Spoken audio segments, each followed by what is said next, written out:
Today is Monday, November 27th, and this is the ADM Investor Services Weekly Market Kickoff.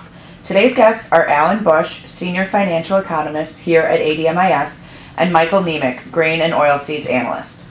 Mike, it's the start of a new week, but we are also approaching the end of the month. How have the grain and oilseed markets fared up to this point? Okay, I'm going to look at two things. First off, fundamentally, I think we've gone through the U.S. soybean and corn harvest, and we really didn't have any much of a fanfare there fundamentally. Actually, today we'll get our last crop progress and condition reports from the USDA until they start up again in April. Number two, we kind of go and look at as far as underneath the fundamentals. We had a USDA report that came out in November that was really a non-bullish environment considering the yields that we saw and or the carryout numbers that we see both here and in the world. We also look at our U.S. demand pace to date, and we're basically running behind where the USDA is currently forecasting, so not much of a fanfare there as well. And then to wrap it up, I don't know, maybe we're also kind of in the infancy as far as South America goes, as far as what their growing conditions, crop progress, things of that nature, weather forecasts are going to be. Kind of thought that maybe the Argentinians are a little bit, as far as a little bit more concerning than the Brazilians, but it's still the infancy. And to wrap it all up, finally, the second thing I have to say, the end of this week or end of the month has been what's been going on with money flow. Any other items to note as we wind down this month?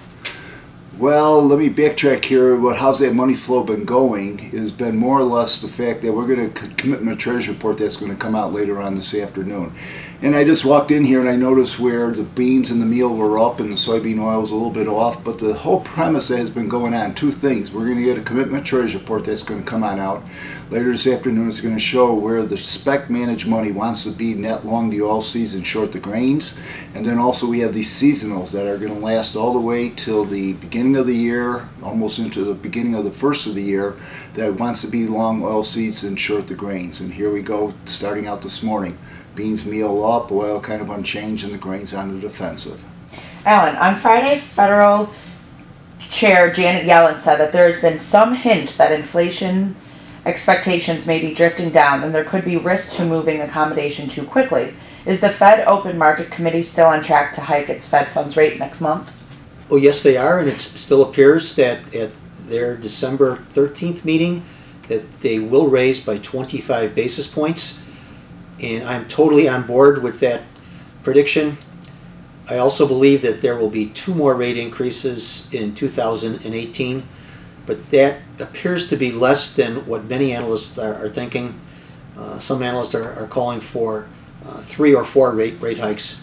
I'm only expecting 2. Gold futures advanced to a 6-week high today after Yellen's comments were a little dovish on balance. Is that a bullish signal for the gold futures market? Well, yes, it is, especially since the gold market appeared to be overreacting to bullish news on the upside.